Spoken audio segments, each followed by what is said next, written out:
Hello दोस्तों, तो आज मैं आप लोगों को पढ़ाने वाला हूँ क्लास 10 का त्रिकोणमिति का चैप्टर, जिसमें हम लोग जानेंगे कि त्रिकोणमिति का उत्पत्ति कैसे हुआ, त्रिकोणमिति किन किन शब्दों से मिलकर बना, और इसमें हम लोग कुछ फार्मूला भी करेंगे। त्रिकोणमिति के जितने भी फार्मूला क्लास 10 बेस पर हम उन सभी फार्मूला को इस वीडियो में करेंगे और समझेंगे कि त्रिकोणमिति का उपयोग कैसे करते हैं।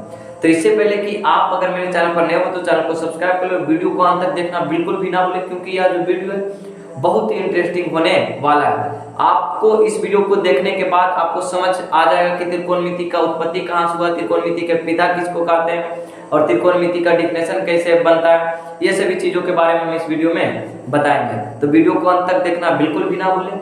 अगर आप मेरे चैनल पर नए हो तो चैनल को सब्सक्राइब कर ले, और वीडियो को अगर अच्छा लगता है तो अपने दोस्तों के पास भी शेयर करना बिल्कुल भी ना भूलें। तो चलिए देखते हैं कि त्रिकोणमिति है क्या। तो सबसे पहले त्रिकोणमिति शब्द का उत्पत्ति कहाँ से हुआ। तो अगर कोई पूछे कि त्रिकोणमिति शब्द का उत्पत्ति कहाँ से हुआ, तो त्रिकोणमिति शब्द की उत्पत्ति कहने का मतलब कि जो है वह ग्रीक भाषा के 3 शब्दों से मिलकर बना। त्रिकोणमिति जो है किससे, ग्रीक भाषा के 3 शब्द से मिलकर बना है। 3 शब्द से मिल के बना है। मतलब जब भी पूछे कि त्रिकोणमिति शब्द की उत्पत्ति कैसे हुई, तो त्रिकोणमिति शब्द की उत्पत्ति जो है ग्रीक भाषा के 3 शब्दों से मिलकर बना है। पहला शब्द क्या है, ट्राई, दूसरा क्या है, गोन, और तीसरा क्या है, मेट्रोन। और ये तीनों को मिलाकर त्रिकोणमिति बना है। TRICONOMETRY। मतलब जब कभी भी पूछे कि त्रिकोणमिति शब्द का उत्पत्ति कहाँ से हुआ, तो त्रिकोणमिति शब्द की उत्पत्ति ग्रीक भाषा के 3 शब्दों से मिलकर बना है, जो कि पहला है ट्राई, दूसरा है गोन और तीसरा है मेट्रोन। और ये तीनों मिलाकर त्रिकोणमिति का निर्माण हुआ है, जिसका अर्थ है ट्राई का मतलब 3 और गोन का मतलब कोण और मेट्रोन के मतलब मापन। सीधा अब यहाँ से देखेंगे, मतलब ट्राई मतलब 3 और गोन मतलब कोण और मेट्रोन मतलब मापन। तो यहाँ से साफ पता चला कि 3 कोणों का मापन। त्रिकोणमिति जो है वो जो उसका उत्पत्ति जो है ग्रीक भाषा के 3 शब्दों से मिलकर हुआ है। पहला ट्राई, दूसरा गोन और तीसरा मेट्रोन। साथ साथ में बोलेंगे और सीखते जाएंगे और नोट्स भी करते जाएंगे। तो पहला ट्राई है, दूसरा गोन है, तीसरा मेट्रोन है। ट्राई का अर्थ होता है 3 और गोन का अर्थ होता है कोण और मेट्रोन का अर्थ होता है मापन। तब बात कहाँ से आया कि यह जो 3 कोण प्लस मापन है ये त्रिकोणमिति बना। तो त्रिकोणमिति में हम लोग पढ़ेंगे 3 कोणों के माप के बारे में। तो 3 कोणों का माप का अगर बात आया तो सोचेंगे कि 3 कोण किस में होता है। तो 3 कोण का माप जब भी पढ़ेंगे तो हम लोग त्रिभुज में पढ़ेंगे। किस में पढ़ेंगे, तो त्रिभुज में। कहने का मतलब त्रिकोणमिति का मतलब ही बन गया कि वैसे आकृति जिसमें 3 कोणों का मान, मतलब कि 3 कोणों के बारे में पढ़ना, तो वो आकृति कौन सा हो जाएगा, त्रिभुज हो जाएगा। मतलब जब हम यहाँ से पता चला कि त्रिकोणमिति जो है, त्रिकोणमिति हम लोग को पढ़ना है किसमें, त्रिभुज में। और ये त्रिभुज आकार के जितने भी आकृति होंगे, जितने भी ऊंचाई लंबाई, मतलब कि ऊंचाई और जो भी दूरी और चौड़ाई जो भी निकालना होता है, उसे हम त्रिभुज के आकार में निकाल सकते हैं। और त्रिकोणमिति का उत्पत्ति ही हुआ इस शब्द के लिए, मतलब कि बहुत, जैसे कि मान लिया जाए एक नदी है और नदी की जो है चौड़ाई पता है, क्या है, चौड़ाई पता है, और नदी के दूसरे छोर पर कोई पेड़ है, तो उस पेड़ की लंबाई अगर निकालना होता है तब जाके हम इसको करते। मान लिया जाए जैसे एक नदी एक एंगल से देखिए, मान लिया जाए हम और आपके बीच दूरी, और मैं बैठा हूं और आप खड़े हैं, तो मैं बैठ के अगर आपके सिर को देखता हूं, तो वहां से और मेरे मतलब कि जो आंख है उसके बीच एक मतलब कि कर्व के जैसा लाइन बनेगा, और नीचे जो है वो तो समांतर ही बनेगा इस तरह से।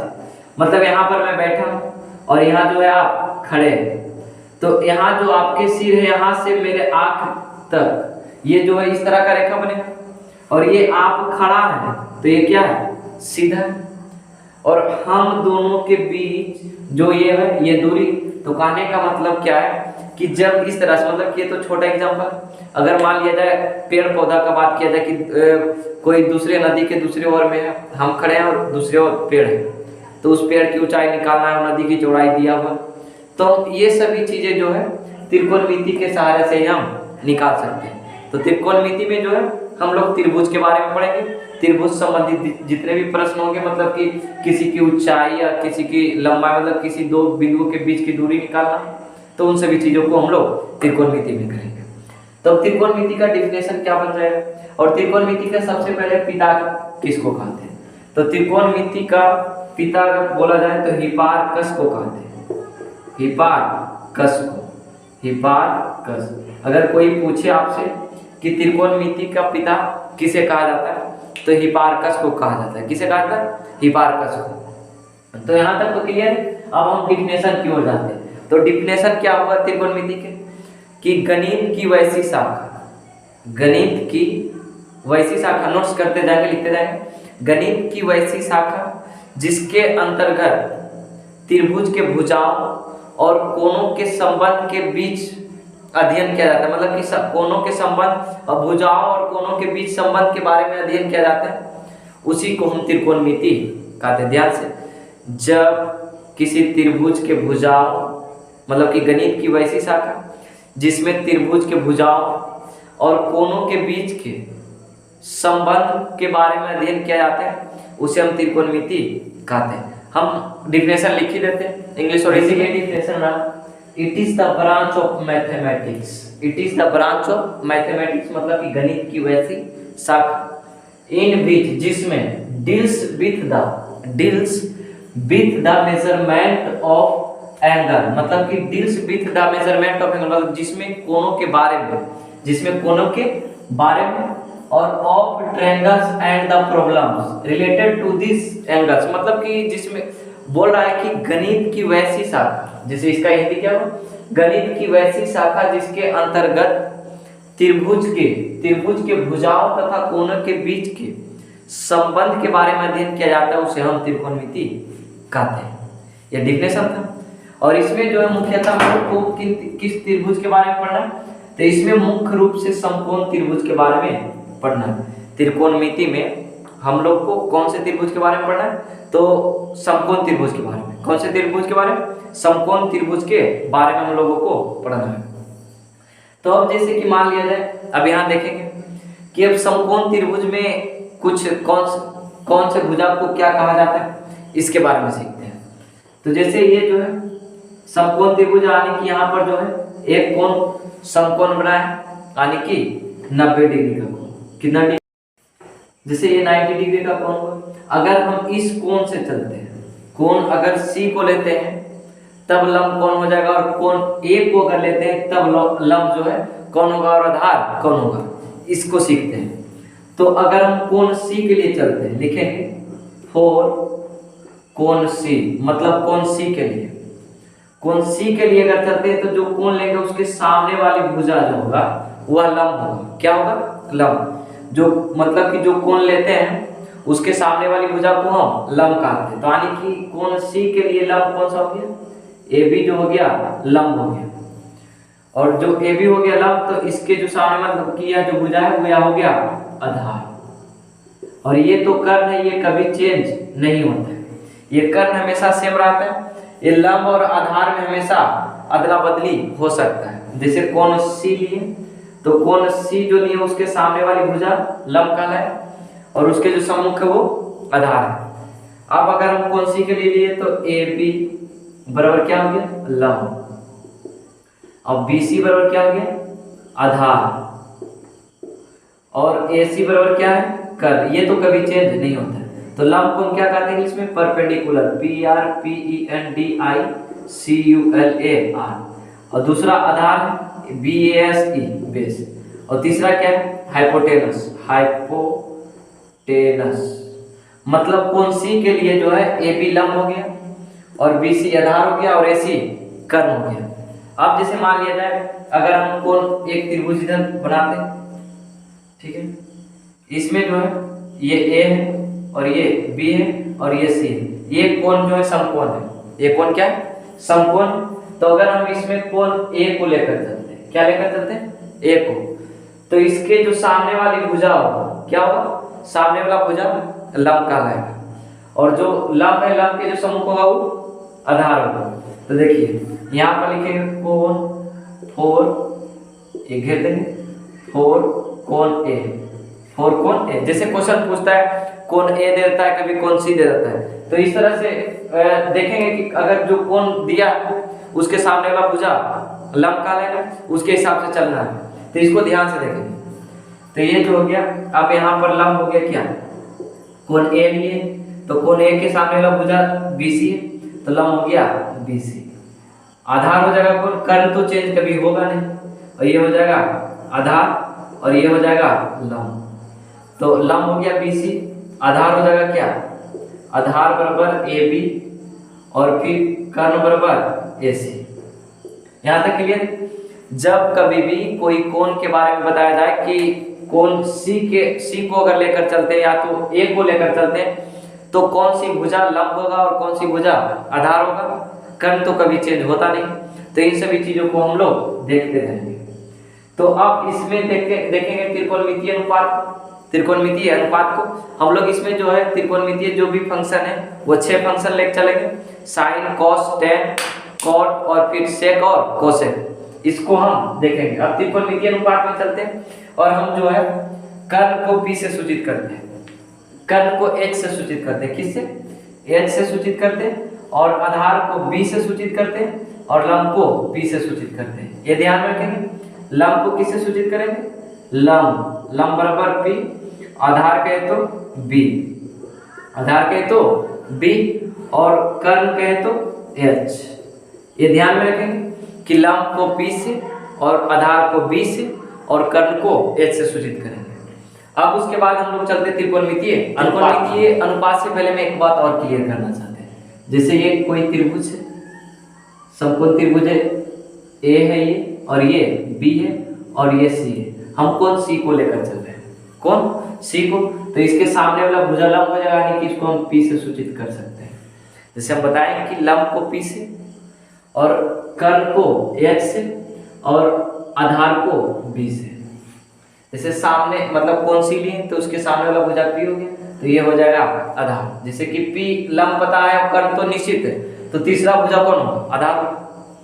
तब देखेंगे, मान लिया जाए हम यहाँ से अगर P दिया है, हमें H निकाल, P और B दिया है, H निकालना। अगर H और P देना रहे, दिया रहे और हमें B निकालना, तब कैसे निकालें? तो लिखेंगे पाइथागोरस अकॉर्डिंग टू पाइथागोरस प्रमेय से आने की चलेंगे। पाइथागोरस प्रमेय के अनुसार, पाइथागोरस प्रमेय के अनुसार, पाइथागोरस प्रमेय के अनुसार जैसे मान लिया जाए पाइथागोरस प्रमेय क्या कहता है कि लंब कर्ण के स्क्वायर, कर्ण के स्क्वायर बराबर लंब के स्क्वायर और प्लस आधार का स्क्वायर। मतलब कि ये शॉर्ट में लिखे, ये आधार लिखा है और ये लंब लिखा है। पाइथागोरस प्रमेय क्या कहते हैं? लंब मतलब कर्ण का स्क्वायर निकालना हो तो ये हो जाएगा लंब का स्क्वायर और प्लस आधार का स्क्वायर बराबर होता है कर्ण का स्क्वायर। तो इसको हम इस तरह से लिखेंगे, कर्ण को किससे सूचित करते हैं? H से। और ये जो है लंब को किससे सूचित करते हैं? तो P से, P स्क्वायर और प्लस आधार को किससे? तो B स्क्वायर। तो ये तो H स्क्वायर, लेकिन हमें निकालना क्या होता है? H निकालना होता है। तो H निकालना होता है तो ये रूट स्क्वायर में तो इधर जाके रूट में। तो जब कभी भी अगर लंब दिया रहे और आधार दिया रहे तो हमें निकालना रहे कर्ण, तो क्या करेंगे? यानी कि H बराबर निकालने के लिए under root P square plus B square, P square plus B square. ठीक इसी तरह से अगर हमें P निकालना रहे तो क्या करेंगे? इसमें घटा देंगे, P निकालना रहे तो B घटाएंगे, H square minus B square. ठीक इसी तरह से अगला जो हो जाएगा B बराबर under root H square minus P square. ये 3 फार्मूला जो 8.1 में जो है डॉक्टर के सी सिन्हा जो भी बुक है उसमें 8.1 में ये बहुत सा काम है। तो ये तीनों फार्मूला को नोट्स करेंगे, लिखते जाएंगे कि पहला फार्मूला अगर कर निकालने का है तो अंडर रूट लंब के स्क्वायर प्लस आधार के स्क्वायर। दूसरा फार्मूला अगर लंब निकालने का है तो अंडर रूट कर्ल के स्क्वायर माइनस आधार के स्क्वायर। तीसरा फार्मूला है कि b बराबर जो है under root H square minus P square. ये त्रिकोणमितीय अनुपात से पहले हम लोग को देखना होता है कि अगर त्रिभुज है, तीनों कोणों में से 2 कोणों का मान पता है तो तीसरा कोण का मान प्राप्त करने के लिए हम लोग किन फार्मूला का यूज कर सकते हैं। तो हम चलेंगे किस पाइथागोरस प्रमेय से। पाइथागोरस प्रमेय कहता है कि कर्ल का स्क्वायर बराबर लंब का स्क्वायर प्लस आधार का स्क्वायर। इस तरह से देखते थे।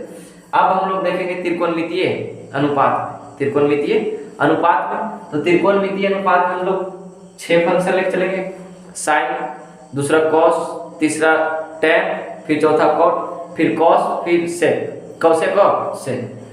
तो अब देखेंगे कैसे त्रिकोणमितीय अनुपात से चलते हैं। त्रिकोणमितीय अनुपात देखते हैं कि त्रिकोणमितीय अनुपात में जैसे ये मान लिया जाए कोण B जो है 90 डिग्री और हम लोग चलेंगे कोण C से, कोण C के लिए चलेंगे। जैसे चेंज भी हो सकता है कोण A के लिए भी, लेकिन हम कोण C के लिए चल रहे हैं। तब ये जो है ये लंब हो गया और ये आधार और ये कर्ल। तो पहला कर्ल जो है ये है साइन थीटा। क्या साइन थीटा? सबसे पहले समझ लेते हैं इसमें जो त्रिकोणमितीय फंक्शन जो अनुपात है इसमें साइन का उल्टा कोसेक होता है।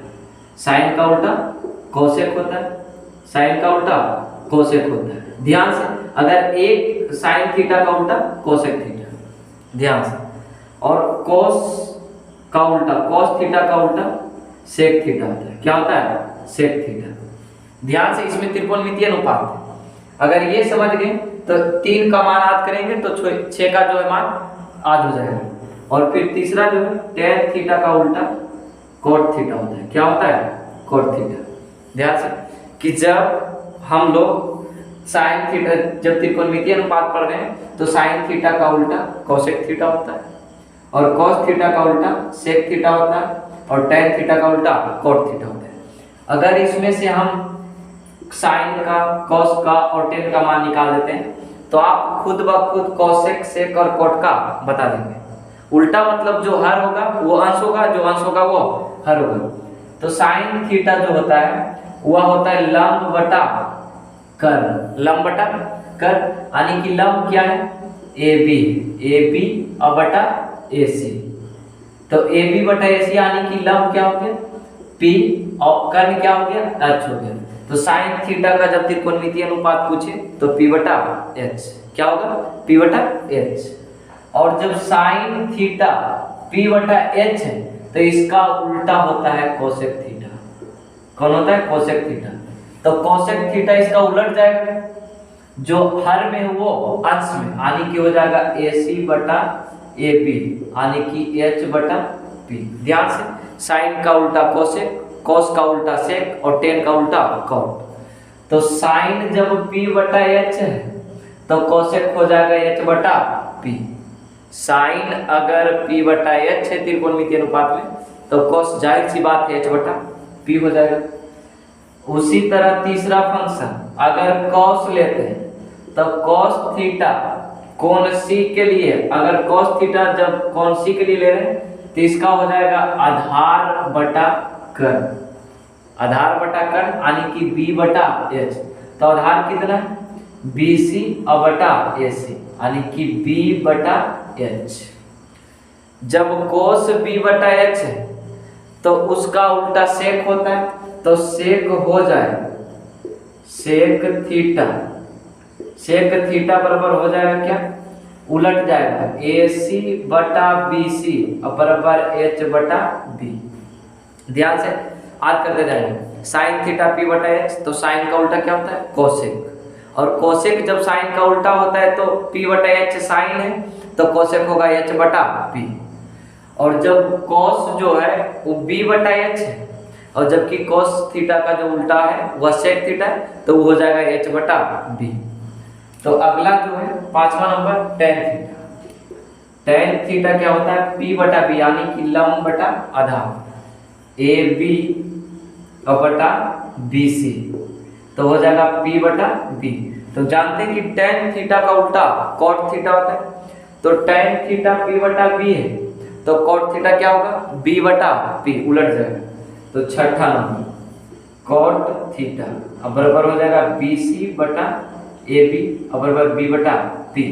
याद करेंगे साइन का उल्टा कॉस है, कॉस का उल्टा से और टेन का उल्टा कॉट। अगर 3 मान याद करते हैं तो ये 6 मान पता हो जाता है। साइन थीटा अगर P बटा H है तो साइन का उल्टा कोसेक होता है, तो P बटा H साइन तो कोसेक H बटा P। अगर cos B बटा H है तो cos का उल्टा सेक होता है, तो वो हो जाएगा H बटा B। tan अगर P बटा B है तो tan का उल्टा cot, तो cot हो जाएगा B बटा P। यह था त्रिकोणमितीय अनुपात। अब हम लोग कुछ इंपॉर्टेंट जो फॉर्मूला है उसके ओर चलते हैं कि कैसे क्या होता है, और उसको बारी बारी से हम लोग साबित करते चले जाएंगे। अब हम लोग फार्मूला देखते हैं कि फार्मूला में क्या है। सबसे पॉपुलर फार्मूला होता है साइन स्क्वायर थीटा और प्लस कोस स्क्वायर थीटा बराबर 1। ये सभी को याद होता है, साइन स्क्वायर थीटा और प्लस कोस स्क्वायर थीटा।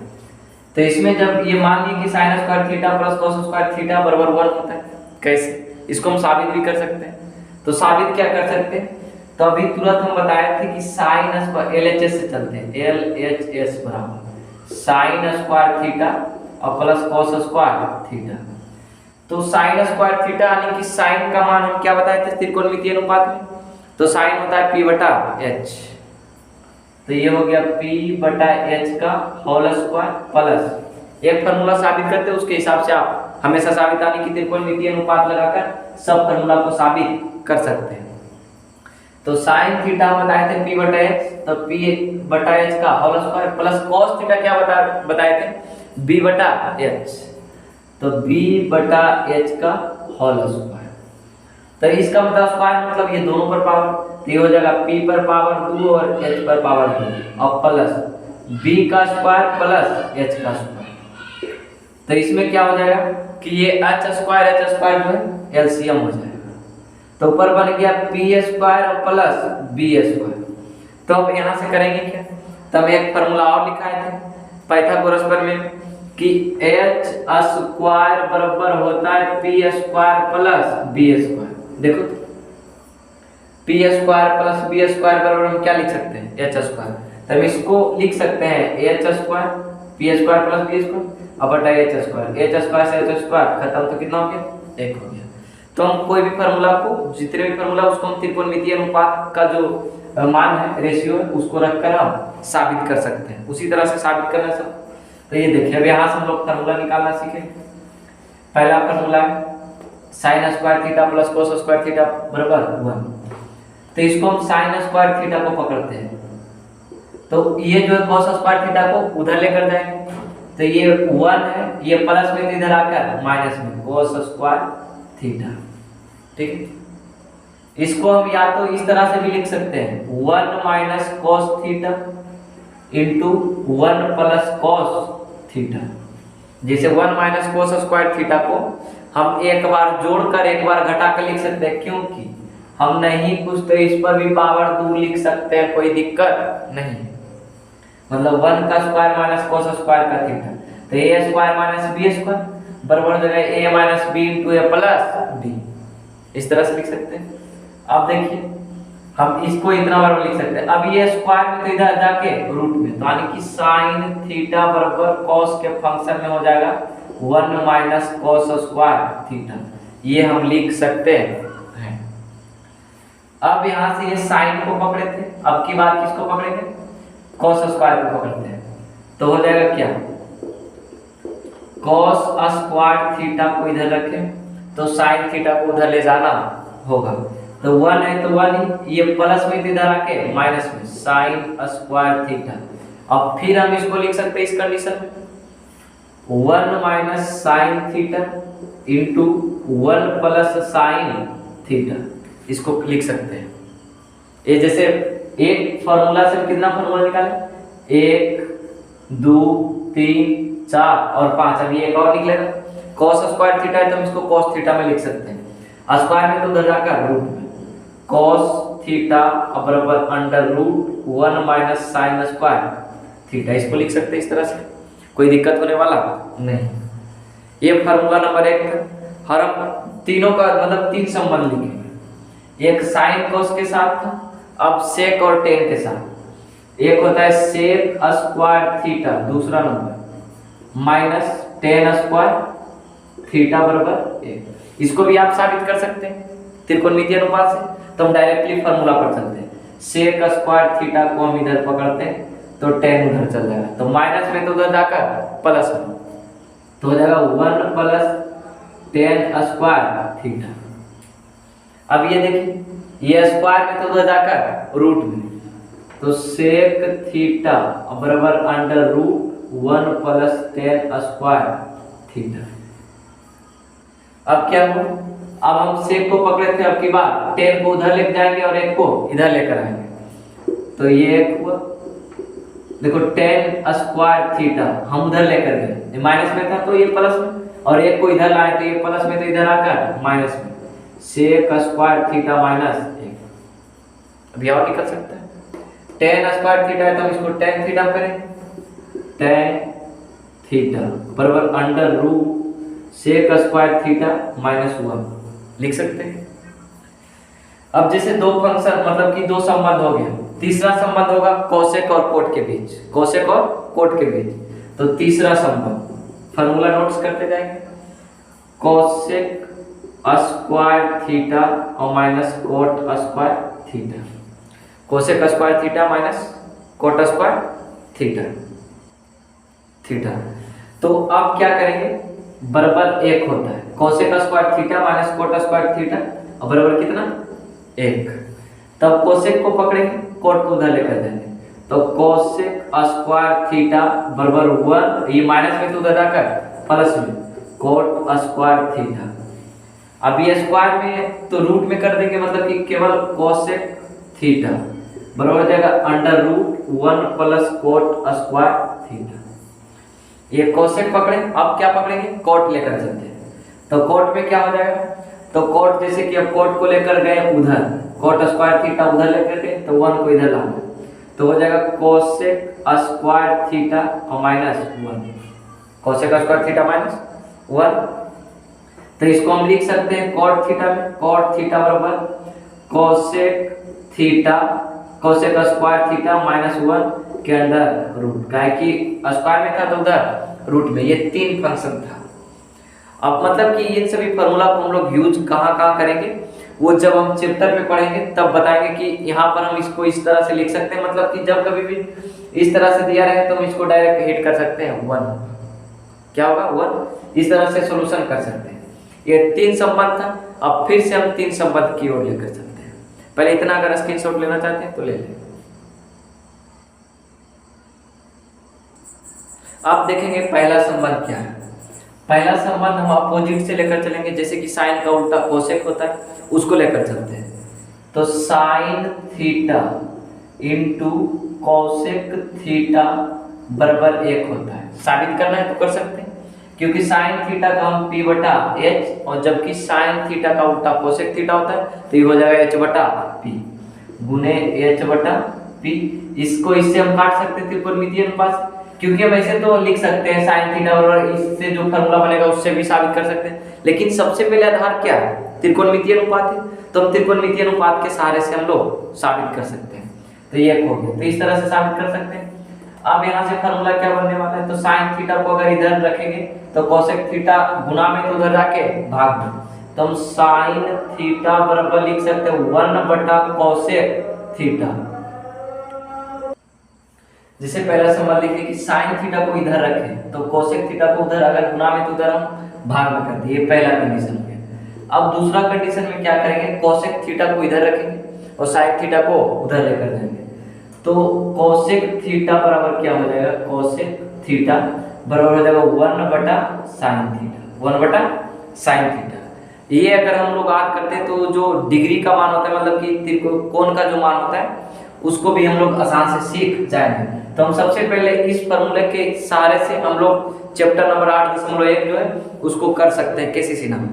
अब देखिए दूसरा संबंध क्या है, कि लिख सकते हैं cos theta into sec theta बराबर कितना होता है a। जैसे हम बोले थे कि आपकी जो ये संबंध है ये अपोजिट वालों से, मतलब जैसे कोस का उल्टा सेक होता है और साइन का उल्टा कोसेक होता है, उसी हिसाब से हम लोग कर रहे हैं। तो कोस को हम पकड़ेंगे इधर कोस थीटा को, तो ये हो जाएगा 1/सेक थीटा, और जब हम सेक थीटा को पकड़ते हैं तो ये हो जाएगा 1/कोस थीटा। मतलब यह एक दूसरे के व्युत्क्रम है। क्या है? व्युत्क्रम है। मतलब कोस थीटा जो है सेक थीटा का व्युत्क्रम है। यहाँ पर जो साइन थीटा है वह कोसेक थीटा का व्युत्क्रम है। इस तरह से हम लोग देख सकते हैं। और फिर ये तीसरा संबंध क्या हो सकता है? तीसरा जो होगा टेन और कोट का अपोजिट होगा, तो tan theta into cot theta बराबर है। तो इसी तरह से टेन थीटा बराबर क्या लिख सकते हैं? 1/कोट थीटा, 1/कोट थीटा। आप देखेंगे दूसरा जो है वो हो जाएगा क्या? कोट थीटा बराबर 1/टेन थीटा। मतलब कि कहने का मतलब क्या है कि यह जो है एक दूसरे के अपोजिट है, मतलब कि व्युत्क्रम है। टेन थीटा जो है कोट थीटा का क्या है? व्युत्क्रम। क्या है? व्युत्क्रम है। तो ये जो था संबंध ये एक दूसरे के अपोजिट वालों से था। मतलब कि जैसे cos का अपोजिट कोसेक, साइन का अपोजिट कोसेक होता है, और cos का अपोजिट सेक होता है, और tan का अपोजिट कॉट होता है। इससे हम लोग कितना फार्मूला प्राप्त कर लिए? 3 इसमें और 3 इसमें और 3 इसमें, तो 3 3 6 और 3 9 फार्मूला इससे भी प्राप्त हो चुका। आज हम लोग जो इस वीडियो में जितने भी फार्मूला पढ़े हैं उससे हम लोग 8.1 जो केसी सिन्हा का जो बुक है उससे हम लोग कर सकते हैं। तो मैं आशा करता हूँ कि यह जो वीडियो होगा आपको बेहद ही पसंद आया होगा और बेहद ही अच्छा लगा होगा, आपके लिए बहुत ही कामगार होगा। तो मैं आशा करता हूँ कि अगर आप अभी तक चैनल नहीं सब्सक्राइब किए होंगे तो चैनल को सब्सक्राइब करके ही आगे बढ़ेंगे। अगर वीडियो अच्छा लगता है तो आप अपने दोस्तों के पास भी शेयर करना बिल्कुल भी ना भूलें। अब हम लोग अगले सीरीज के लिए इंतजार करते हैं, तब तक के लिए टेक केयर, धन्यवाद।